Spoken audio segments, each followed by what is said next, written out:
Hola, muy buen día a todos. El día de hoy en la clase vamos a estudiar lo que es la naturaleza del átomo, así como las diferentes teorías o modelos atómicos hasta llegar a la consecución y entendimiento del átomo tal y como lo conocemos actualmente. La pregunta es, ¿qué es un átomo? Un átomo, en los conceptos más esenciales o más simples, es la unidad más pequeña de un elemento químico, que mantiene su identidad y propiedades y que no es divisible mediante procesos químicos, pero sí mediante procesos físicos, y que actualmente los conocemos como partículas subatómicas, como lo que corresponde a los quarks, a los bosones, a los mesones. Pero bueno, no nos salgamos de la idea del concepto del átomo. Observamos acá en esta figura lo que corresponde específicamente a una representación física planetaria definida por Niels Bohr y que nos da una idea general de lo que es el compuesto o las partículas de las que están compuestas un átomo. Realmente un átomo está formado por electrones con cargas negativas, neutrones con cargas cero y protones. Tomemos en cuenta acá los colores. El núcleo central de nuestro átomo pues está compuesto específicamente de protones y neutrones. Se supone y se habla así en la física clásica de que el núcleo central de lo que es un átomo es totalmente positivo y que orbitan alrededor de él los electrones en una órbita semicircular o elíptica. Vamos a conocer el día de hoy los diferentes modelos atómicos propuestos hasta el entendimiento que conocemos hoy en día. El entendimiento del átomo ha sido bastante lento, sin embargo, pues prácticamente tenemos actualmente las ideas más completas en lo que es la mecánica cuántica. Veamos entonces. Por ejemplo acá, observamos específicamente lo que es un átomo. No definimos si es un átomo de hidrógeno, uno de helio, o lo que nos atañe en nuestro curso, si es un átomo de cobre o uno de aluminio. Básicamente se presenta específicamente eso al respecto. Tenemos que tener presente que en el núcleo de lo que es un átomo hay igual cantidad de protones con cargas positivas e igual cantidad de neutrones con cargas nulas. Y específicamente, si observamos esta otra gráfica acá, en la cual únicamente estoy representando una forma más simple de verla, pues vemos que el electrón está girando en una órbita prácticamente circular. Vamos a ver algunas ideas más adelante al respecto. Tenemos específicamente entonces en lo que es un átomo electrones. Tenemos protones y tenemos neutrones. Específicamente a nosotros nos atañe la idea de lo que es el electrón, porque el electrón es la partícula que de por sí es la portadora de una carga eléctrica. Carga eléctrica, como veremos un poco más adelante, fue descubierta por un personaje histórico y que prácticamente a él le debemos que se sepa que el electrón tiene una carga eléctrica. Los protones y los neutrones están básicamente enlazados, o mejor dicho, unidos en el núcleo. El núcleo que es totalmente másico y que prácticamente pesa unas 1892 veces más que un electrón. Si nos empezamos a analizar un poquito más allá, podemos definir, por ejemplo, un átomo de la siguiente manera. Pensemos que colocamos en el centro de un campo de fútbol una canica, con la masa que nos imaginamos, y que las sillas en la grada del estadio, cada silla son los electrones orbitando alrededor del núcleo, pero cada silla pues pesa muchísimo menos que lo que es el núcleo principal. Cada electrón pesa 1892 por ahí veces menos que el propio átomo, que el propio núcleo del átomo, y que le decimos que es másico. Ahora bien, Quienes están en movimiento siempre son los electrones. Eso nos lleva específicamente a el siguiente modelo, el modelo planetario, definido por Bohr, en el cual observamos un electrón en un giro constante alrededor, el electrón en un giro constante alrededor de lo que es un núcleo, a una distancia r. Tenemos la carga de lo que es el núcleo positiva, tenemos una fuerza de atracción del electrón hacia lo que es el núcleo, tenemos una aceleración radial o centrípeta y lógicamente una velocidad tangencial. Veremos en una clase posterior cómo se relacionan estos parámetros que corresponden específicamente a lo que es la fuerza, que la conocemos como la fuerza de Coulomb. Desde la mecánica clásica, pues hablamos de la fuerza de Coulomb y la interacción que tiene el campo eléctrico y el papel que juega en el movimiento electrónico. Muy bien. Veamos ahora y conozcamos un poco más sobre los modelos atómicos. El primer modelo atómico lo describió este personaje, Demócrito, en el año 349 a.C. Demócrito fue el primero que habló sobre una teoría atómica del universo. Indicó que los átomos eran eternos, eran inmutables, indivisibles, y que no cambiaban en ningún momento, que no podían dividirse en partículas más pequeñas. Es decir, ideas que prácticamente dieron origen a lo que actualmente conocemos. Y sabemos perfectamente que Demócrito, al indicar que no se podían dividir,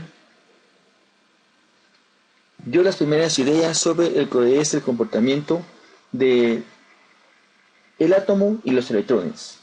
Una idea básicamente bastante antigua y de la cual se deriva la palabra átomo. Es decir, en la época de Demócrito se definió la palabra átomo, que tiene como significado sin división. Lógicamente, siglos después, John Dalton, un químico y matemático británico, postuló unas nuevas ideas sobre el modelo atómico, y pues siempre basándose en las ideas preliminares de Demócrito, llegando a una conclusión que también era una esfera indivisible. Sin embargo, todavía Dalton dio algunas ideas adicionales. Indicó que lo que es el átomo es como una esfera. Es una esfera muy diminuta, indivisible e indestructible. También indicó, bajo otras ideas, que el átomo es idéntico cuando pertenece a un mismo elemento, pero también que son átomos diferentes si pertenecen a diferentes elementos, y lógicamente tendrán masas totalmente diferentes. Entonces, también indicó que sin división, mejor dicho, no se podía dividir a través de una reacción química. Simplemente se podía dividir a través de una reacción física. Habló también de que el átomo formaba estructuras simples y que se podían combinar con otras formas para formar compuestos. Es decir, compuestos químicos o enlaces que hoy en día conocemos como covalentes. Finalmente, Dalton indicó que si combinamos compuestos químicos de dos distintas materias, podemos formar un compuesto distinto. Las ideas de Dalton pues dieron origen a los primeros principios de lo que hoy conocemos como conservación de la energía. Actualmente pues esas ideas están, digámosle, ya no son válidas porque la conservación de la energía nos indicaba que no habían partículas más pequeñas en las que se podría dividir.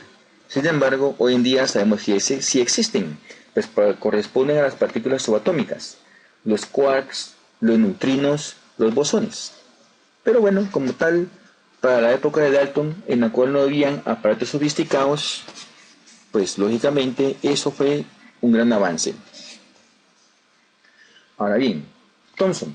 La idea de Thomson, un físico británico que vivió de 1856 a 1940, él fue el que descubrió realmente la presencia del electrón. Thomson indicó que el átomo se parecía más que todo a un budín de pasas, un pequeño pudín que tenía, como podemos observar acá, una serie de chispas de chocolate, podemos llamarla así, y quedó bajo esa idea. Sin embargo, ese modelo pues era una idea preliminar y más avanzada hacia lo que seguía. Posteriormente, Gilbert Lewis formuló otro modelo atómico, el que le llamó diagrama de puntos, basados en cubos, como los podemos ver en esta figura. Y Lewis explicó que los átomos podían estar en las esquinas de lo que corresponde a estos cubos y que era como estaban distribuidos los átomos y los electrones. Este concepto de Lewis dio idea preliminar a lo que es la valencia. Si recordamos nuestros cursos de química general, pues la valencia del electrón implica básicamente aquellos electrones que se pueden enlazar en el último nivel de energía para formar compuestos más complejos. Entonces, ese último nivel de energía es denominado el nivel de valencia. Posteriormente, en el año 1911 a 1913, existió la nueva teoría atómica, la teoría de Ernest Rutherford, y en la cual prácticamente nos hablaba Rutherford acerca de un modelo mucho más atractivo, es decir, un modelo en el cual los electrones giraban alrededor de lo que era el núcleo. Básicamente, ese giro para nosotros es la idea, digámosle, más reciente de lo que corresponde a la teoría atómica actual. A partir de ahí empezaron otros estudios mucho más puntuales, digámoslo, y que básicamente presentaron un avance mucho más significativo. Rutherford habló de que había un núcleo y que también había una nube electrónica o una nube de electrones que rodeaban al núcleo y que giraban a gran velocidad. Rutherford, sus ideas preliminares le valieron el premio Nobel bajo unos estudios similares y también por el estudio de las partículas radiactivas alfa, beta y gamma. La idea de Rutherford prevaleció y fue su estudiante, Niels Bohr, en 1913, quien terminó de formular las ideas preliminares de Rutherford. Bohr habló de que los electrones giraban en órbitas circulares y estables, lo que implicaría a una distancia r, con un radio, pero el cual no se podía calcular. Bohr habló de niveles de energía en los que están girando en todo momento esos electrones. Aunque no es imposible observar que los electrones estén en un giro circular, pero hubo unas ideas del Bohr para formular un poquito más allá y un modelo atractivo al cual se le llamó el modelo planetario. Lógicamente, tal y como giran los planetas en nuestro sistema solar. Finalmente, Bohr indicó que cada vez que un electrón ganaba un nivel de energía o perdía un nivel de energía, irradiaba o generaba radiación dentro de una frecuencia determinada. Frecuencia que puede ser determinada a través de fórmulas muy específicas. Los estudios de Bohr y Rutherford dieron idea todavía a Arnold Sommerfeld, y el cual básicamente cambió la idea del modelo planetario y el giro circular por un giro elíptico, en donde los electrones giraban alrededor de lo que era el núcleo con cierta excentricidad, y que básicamente las órbitas que tenían que seguir eran en todo caso, elípticas, estando siempre lo que corresponde al núcleo en el centro. La idea de Sommerfeld dieron paso al descubrimiento de lo que es el número cuántico azimutal, y que a la postre se le conoce como la excentricidad. Mientras más grande era el número, más elíptico iba a ser el movimiento de lo que es el electrón. Si vemos en la figura, la línea en color verde que está aquí presente es el nivel de energía más interno, que tiene la mayor excentricidad, y como ven ustedes ahí, la forma elíptica es mucho más extensa. Erwin Schrödinger dio inicio a lo que es el modelo cuántico, un modelo por demás mejorado y en el cual se separaba de la relatividad. Era un modelo no relativista, en el cual el electrón no estaba en una órbita determinada. Es decir, no se podía determinar en qué órbita estaba con exactitud. Sin embargo, Schrödinger dio una serie de fórmulas muy específicas en las cuales se podía predecir con cierto grado de exactitud, me imagino, la posición del electrón girando. Ahora bien, estas son las ideas principales de lo que corresponde a lo que son los modelos atómicos. Sin embargo, estos personajes dieron como la pauta final la idea y el concepto ya unido de otros estudiosos del tema. Por ejemplo, Avogadro, Becquerel, que en 1896 descubrió que el electrón tenía carga eléctrica. Bueno, no lo descubrió, sino que intuyó a partir de una serie de experimentos. Y efectivamente, Millikan confirmó en 1916 que el electrón tiene carga eléctrica. En 1932, Chadwick descubrió que el átomo tenía neutrones. Previamente, Ernest Rutherford había descubierto que el núcleo estaba formado de cargas positivas, a las cuales llamó protones. Rutherford en 1919 descubrió que el núcleo era positivo. Por demás, podemos ver que los modelos atómicos actuales han modelado de cierta manera los conocimientos que tenemos acerca del mismo. Cada uno de los estudiosos y físicos del tema incluiría desde lo que corresponde a Demócrito, por Dalton, que dieron los primeros pasos al respecto, Thomson, Lewis, Rutherford, Bohr, Sommerfeld y Schrödinger, dieron una idea mucho más puntual de lo que corresponde a este modelo. Actualmente, la mecánica cuántica y relativista se encarga de explicar con mucha mayor propiedad cómo está configurado un átomo. A la hora de átomo me refiero a cualquier elemento de la tabla periódica química, la que todos conocemos. Muy bien, entonces, habiendo estudiado esto, básicamente son las ideas principales de lo que corresponde a los modelos atómicos.